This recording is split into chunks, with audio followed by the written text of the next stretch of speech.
A very good afternoon and a very warm welcome one more time, simply with me. And of course, we've got a very special guest here today. Friday afternoon, noon, LinkedIn Live. We have an impact leader who's a SABERA Awardee, and I just can't wait to share her story with you. But let me give a brief introduction. Before that, as is cursory, I'd like to pay my obeisance to the higher power, Shakti. या कुंदेन्दु तुषारहार धवला या शुभ्र वस्त्रावृता या वीणावर दंड मंडित करा या श्वेत पद्मासना या ब्रह्मचित्त शंकर प्रभूतिभि देवै सदा वंदिता सामां पातु Saraswati Bhagwati निशेष जाड्यपहा. A very old Sanskrit verse. Essentially, we're praying to Goddess Saraswati to dispel the darkness of ignorance that resides in our hearts with the wisdom, the light of knowledge. So, without much further ado, let me introduce my very special guest, Rachna Prasad, who started Chirantana, a non-profit organization 15 years ago, and for which she has been acknowledged by the esteemed SABERA jury last year as an individual change maker. She started the trust essentially when she found out that her daughter was a child with special needs. She had a very successful corporate career at the point in time. She was managing HR for a company with over 500 to 1,000 employees. And, when life kind of took a turn with this, she wasn't really prepared. But then, to create an impact in the field of disabilities, she quit the corporate job, which was well-paying, which, as we all know, adds to our self-worth and our self-esteem to be able to go out and make a difference. But what is fulfilling is the passion with which she runs Chirantana today. She has impacted over 500 children and adults through her journey over the past 15 years. And she's not just educating, but she's training them and giving them an opportunity to employment as well. Thank you so much for what you're doing with Chirantana, Rachna, and thank you so much for taking the time for being here with us. Thank you so much, Suparnaa. Hi, everyone. And it's my privilege and honor to be on a platform like this. So the pleasure is all mine. Thank you for having me on the show. Super, super. Our conversations, yesterday also when we were preparing for today, you come across as somebody who is extremely articulate. You're someone who can express her emotions very well. And I believe that that also has to do with your love for theater. Is that correct? Absolutely, absolutely. So all your passions we will get into in detail, but the fact is that you have utilized all your passions, you've utilized your energies, and you've actually molded them into being able to make an impact where it's required the most, right? And that is what is so inspiring about your story. Thank you, Suparnaa. So let's start from the beginning. I know you're from, a regular middle class background in the south of India. You were in Bangalore, got married pretty young at 21 years of age, and also conceived your daughter by when you were about 25 or 26. 26, yeah. 26. So let's start from there. When you conceived your child, were there any red flags or signals that the doctors kind of, told you that there could be an issue later on in development changes, etc.? Initially, it was my mom who actually raised this red flag for us. So she said, she had seen a lot of children. So she said, I think there's something amiss here, because we did not realize it. That's after the baby was born, but while you were pregnant? No, not at all. While I was pregnant, there was nothing at all that was told, though I had a history of 2 miscarriages before my daughter was born. So nothing was said, nothing was diagnosed, and it was a proper pregnancy. It was a normal pregnancy, so with no complications whatsoever. I was a little on rest because of my history of 2 miscarriages, but apart from that, there was nothing at all. Oh, so you were completely unaware, not prepared, and Yes. it was just a regular pregnancy, and you were blessed with a baby girl. And so, Absolutely, yeah. and It then is.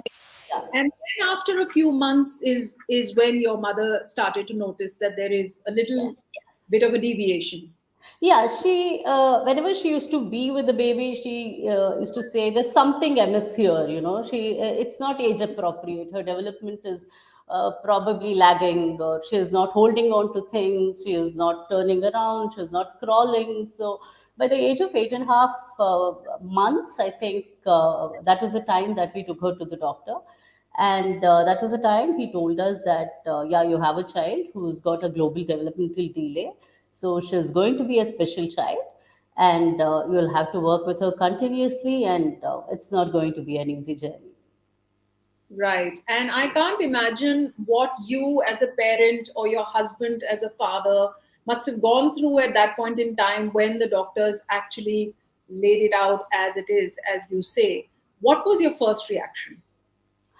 See, I was totally ignorant. I mean, I had never even heard of these terms, right? The disabilities or the special needs or a genetic disorder, or she had something called as the trisomy 9p, which is the ninth chromosome, which was an extra in the karyotype that we figured out. So we were totally clueless about it. So it was devastating, it was traumatic, and it was what next, you know? Yeah. So we were, yeah, I think we were depressed, but uh, that was the minute I started looking for solutions. So it is instantly the mother mode that sets in, you know? Okay, now there's a problem, so what next? So you go through that initial bouts of depression and trauma and acceptance issues and all that, and immediately you get into, okay, what is it that I can do to my child next? So I think I was more into that mode, and also I didn't realize the intensity of the problem probably back then, because when people talk to you about it, okay, just she'll be a little slow as a child, she'll be a little delayed, eventually she'll get better, so work with her regularly and things are going to be fine. So these were the things that were told to us. So little did I realize the intensity of it way back then.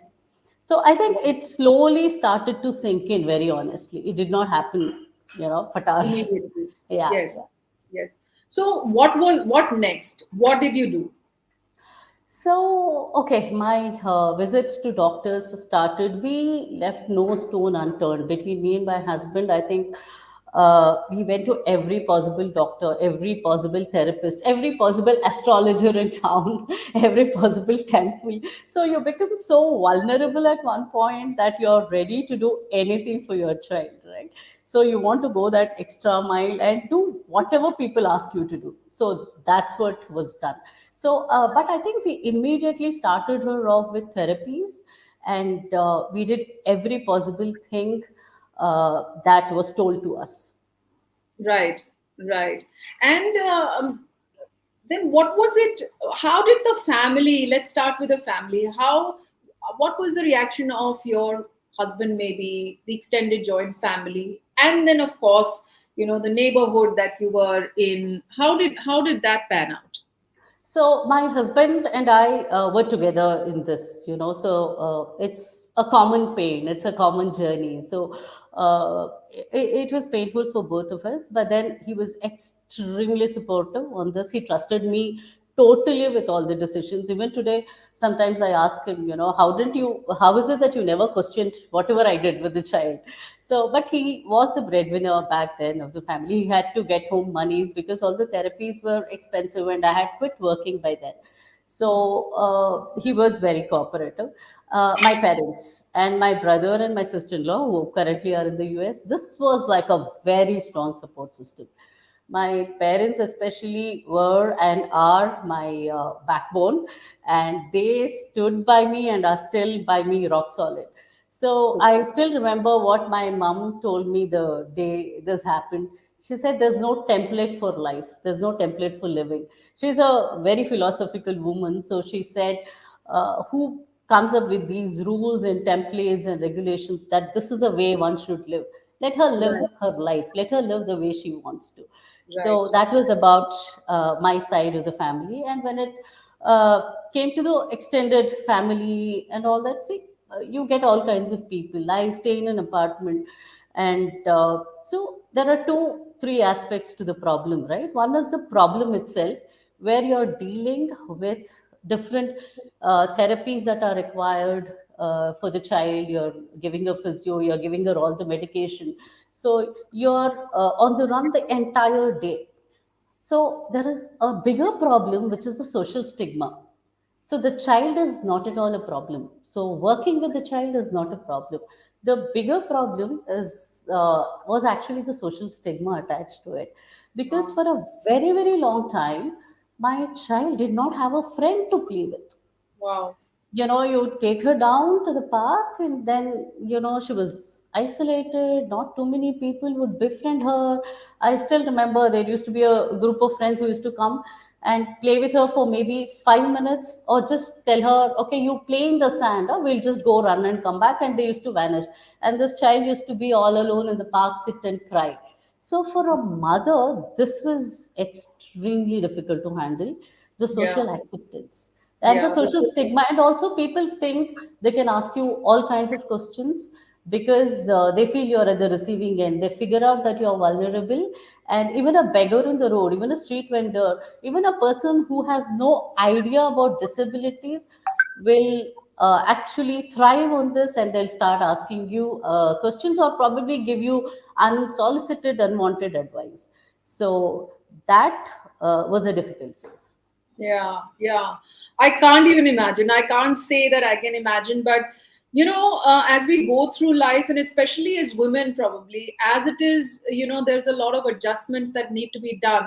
But then at that point in time where you were successful as a career woman, and then there is a complete turnaround of events in your life, and to deal with not just probably giving up a career, but also how is it that I'm going to raise this child. I didn't you know I don't have a manual how to do it, right? And I'm also learning all through. And then, as if that wasn't enough, then the entire scheme of things, with even children not accepting. Pritha is your daughter's name. Yeah, Yeah. yeah, yeah, So yeah. it is extremely challenging, no doubt about it. But then what happened? How did you, because I know yesterday when we had this conversation, you made a very pertinent remark, and that is how I have raised my child as well. I've been a single mother all of my life. And I felt that a happy mother, like you said, raise happy children. If I'm happy and fulfilled, it will reflect in my daughter, it will reflect in my child. So how did you come around with this? Well, there was a point, I think for the first 2 years, she was born in 2005, until about 2007, I was totally consumed by her, with this entire thing of working with her, and I had no world beyond my daughter. So I remember a time when my daughter walked only by the age of 3.5, and she was quite a heavy child. So we used to carry her everywhere. So there was a point where the doctors had told us that you have to stimulate her as much as possible. So I remember there have been many, many days when I have crawled with her at home. When I have actually been on the floor and creeped with her. And even my mom, trust me, Suparna, my mom has done it. My nephew has done it, the one who lives in America now.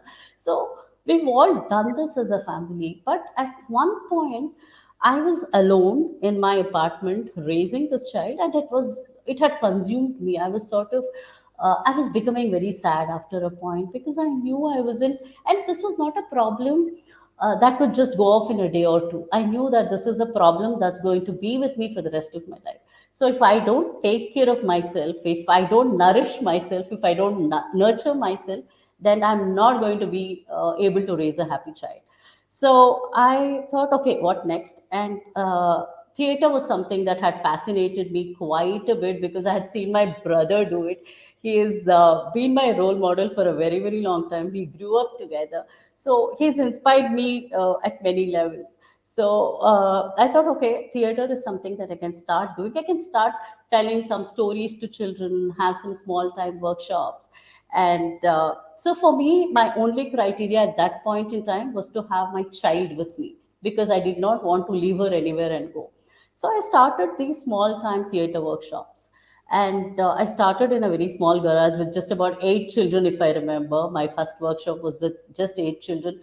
And somehow I think God's grace, it picked up well. People liked what I was doing. It was probably from the heart with a great intention. And my daughter was a part of everything that I did. So it worked for me functionally, and it was giving me that required creative outlet. So that's And how. when you saw yourself as coming together of being empowered through theater, through the workshop, and aligning this with the well-being of your daughter, uh, I'm sure this change in persona within yourself would also have been reflected around, all those stigmas, XYZ, or people maybe talking down on you or whatever, or being inconsiderate or insensitive. I'm sure that would have changed as well. Absolutely. I mean, I'm not saying that people will change, but beyond a point, you stop caring. It's like, okay, you have that, you get so much of confidence that nothing matters to you anymore. I know what I'm doing, kind of a thing. Yeah. So, yeah, that comes into. No, no. Something that you said made so much sense to me was that people can thrive on your weaknesses, Yes, right? yes. And Very as soon as slyly, they though. know that you're And very strong and you can take care and manage your situation, they back off. exactly, exactly. And they do it very slyly and in a very manipulative way. So, the best thing for you to do is just take a back seat and work on yourself, and I think things will fall into place. Super. Yeah. Super. So theater, of course, became an integral part of you as a person. It developed you as a person as well, and it helped Pritha. So when did you decide to actually start Chiranthana to be able to help other children as well? Okay, so as I was doing theater, I mean, a lot of schools started approaching us. A lot of international schools started approaching me, and they wanted me to put up performances at their schools. And I also went in as a storyteller faculty at one of the media colleges. I did it for almost 3 years, and a lot of work started coming by. I think from 2007 to 2012, 13, there's been so much work that came by And I for want to theater. also set the context. Here is this lady who was vulnerable, who was weak, he didn't know how to handle this. And then through theater that she loved, she actually not only started to make a difference in her life, but also her daughter's life and many other children's life. And there is an anecdote. I was again very inspired when you shared that with me, that you had this two-wheeler and you would tie your daughter around your waist so she doesn't fall down and Yes. carry her wherever you had to go. Yes, yes, yes. So there was this workshop that I used to do, and I used to take my child along with me. So I used to tie her around my waist, and then I still remember there was this song that I used to sing: "Jolly ride, jolly ride, jolly jolly ride," and happy ride, happy happy ride. So that passed on when I was pregnant with my son as well.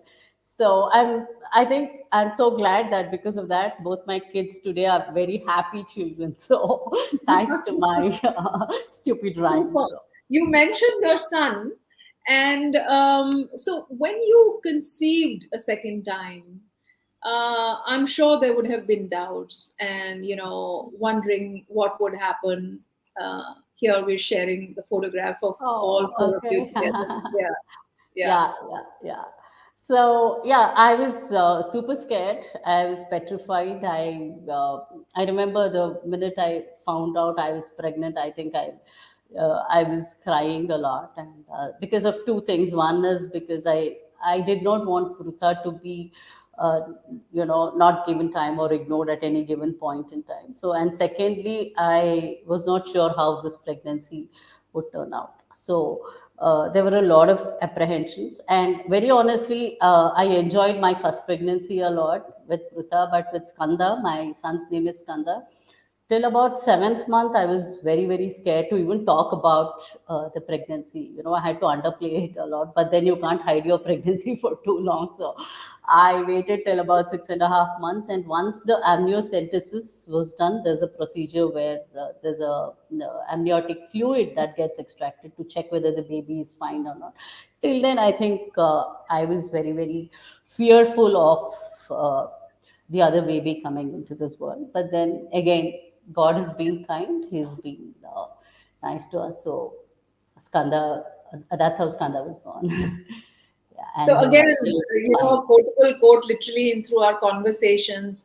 Uh, Life is not always tough. Life, when it's tough, also is basically preparing you to be a better person, to Absolutely. transform you into your optimum best, and it also gives you happiness. It's Absolutely. Yeah. Yeah. I keep telling Prutha, I think, Prutha, you are my mother because you've transformed me. You taught me what life is. You've given me life's biggest question paper.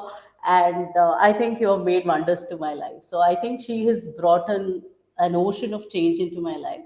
And Skanda has also made a lot of difference in terms of saying, relax, mom, you need not always be so hyper. I am there to bring that cool quotient into your life. super, super. And Yeah. between the two of them, they have adjusted very well. Oh, yes, yes. They're like any brother, sister, always fighting, especially for food. And yeah, they are very cordial. And so far, they have bonded extremely well. He's very fond of his sister, and she is like a second mother to him. So she bosses Oh, over him. really? So, yeah, Wow. yeah. She bosses over him, and she likes it her way. So, So, Rachna, let's now focus on Chirantana. What exactly is Chirantana doing now? okay, so Chirantana, so there was so much of work that went into Chirantana till about 2012 that all my friends started saying, okay, you have to give it a structure now because you're all over the place doing so much work, consulting with so many organizations. And by then, I also had done my course on special education. And at that point in time, I felt the focus has to be more with special needs only because till then it used to be all inclusive and all kinds of children and adults I used to work with. But in 2013, I registered it as a not for profit. And even after that, I had some assignments which I had to complete, which I couldn't let go of. But by 2018, I had made up my mind that I'm going to be working mostly with special eds, with special needs children and adults. And 2019 was when I started a school. Um, so for these children, so we do education, we do rehabilitation, and very recently we've also started employment for children with for adults with special needs. So we have also extended it to the families, to the mothers of children with special needs, because when Chirantana started as a school in 2019 in Bangalore, in the very first year, I wanted to do something in the rural because Bangalore, as was somewhere getting very complacent. So even today, my heart lies in villages. I feel very nice when I do something there. So I started a branch in Gubbi, which is a taluka in Tumkur district. So there we are doing a lot of rehabilitation programs. We have 350 plus children whom we are working with right now. So Super. there are 15 mothers in Gubbi who are stitching. There's a tailoring unit there, so they're doing crochet work, they're doing embroidery, they do stitching for us. And so we recently started an initiative called ASE, which means desire, basically. So this is an initiative where all the products that get churned out in Chirantana, either by our artists with special needs or by the mothers in Guppy. So it is getting sold in the brand Ase, under the brand Ase. Wow. So it's basically a livelihood initiative of Chirantana. And And Chirantana has a special characteristics or an attribute to it, wherein you say that I am not, and you have a very radical view on that we are focusing on children and adults with special needs. We don't want to get into the whole inclusion, quote unquote, space. So you have some very pertinent thoughts on that, and I want people to listen to those thoughts. Tell us some more. Okay, okay. See, uh, what is inclusion, right? See, when we talk about inclusion, I know a lot of people are advocating it. So even I would like to have an all inclusive, a very idealistic kind of a world. But then by saying include somebody into your scheme of things, aren't you already creating a divide there? You're trying to say this is a mainstream, this is how it is supposed to be. So there's another set which has to be included into this. You're already creating a bias there. You're already saying that this is superior to this.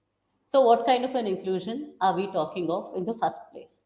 Secondly, see, we are all humans where we want to be with people who are like us, who can talk like us, whom we can befriend. Basically, people who are fundamentally like us, philosophically like us, intellectually like us. Right. So, when I say you have to include somebody who is not like you into the system, it may happen because there is a compulsion, but I have not seen this happen so far where a child is actually put into a mainstream school and the child gets to be there till about 11th or 12th with meaningful friendships or meaningful peer bonding that has happened. I have not seen that happen at all for so many years of my life.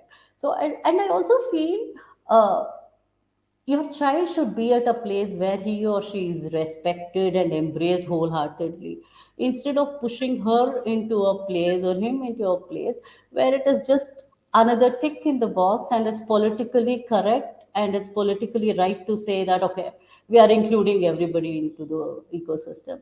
So we are all humans end of the day, so we have our idiosyncrasies, we have our biases, we have our prejudices. So as far as I have seen, it doesn't work. But yes, we have to normalize it, like how other disadvantaged communities are getting normalized into this space, like the LGBTs and all that. But how difficult it has been, especially for somebody in the intellectual disability segment. It's a very very difficult thing. I can even understand when an inclusion happens with somebody with a physical challenge, but to for people to really get into somebody else's mind and to understand and to befriend the person and to be all inclusive is a little unrealistic. So it is Yeah, ideal. I hear you, and I salute you to have taken this. You coming from a space where you've experienced it. You lived a lifetime raising a child with special needs. And while one would imagine that you would root for inclusion, you will root for the fact that, children with special needs need to be included in every sphere of life where, fully able children or adults are there. But here you're talking from experience, saying that, why are you imposing one on the other? Just by doing that, you're creating that division wherein children may or may not accept. And it may lead to a lot of loneliness, which adds to the problem, rather than, having a lot of friends. It could end up alienating the person who has been included in them, wherein they feel that they're not obliged to mix or with them.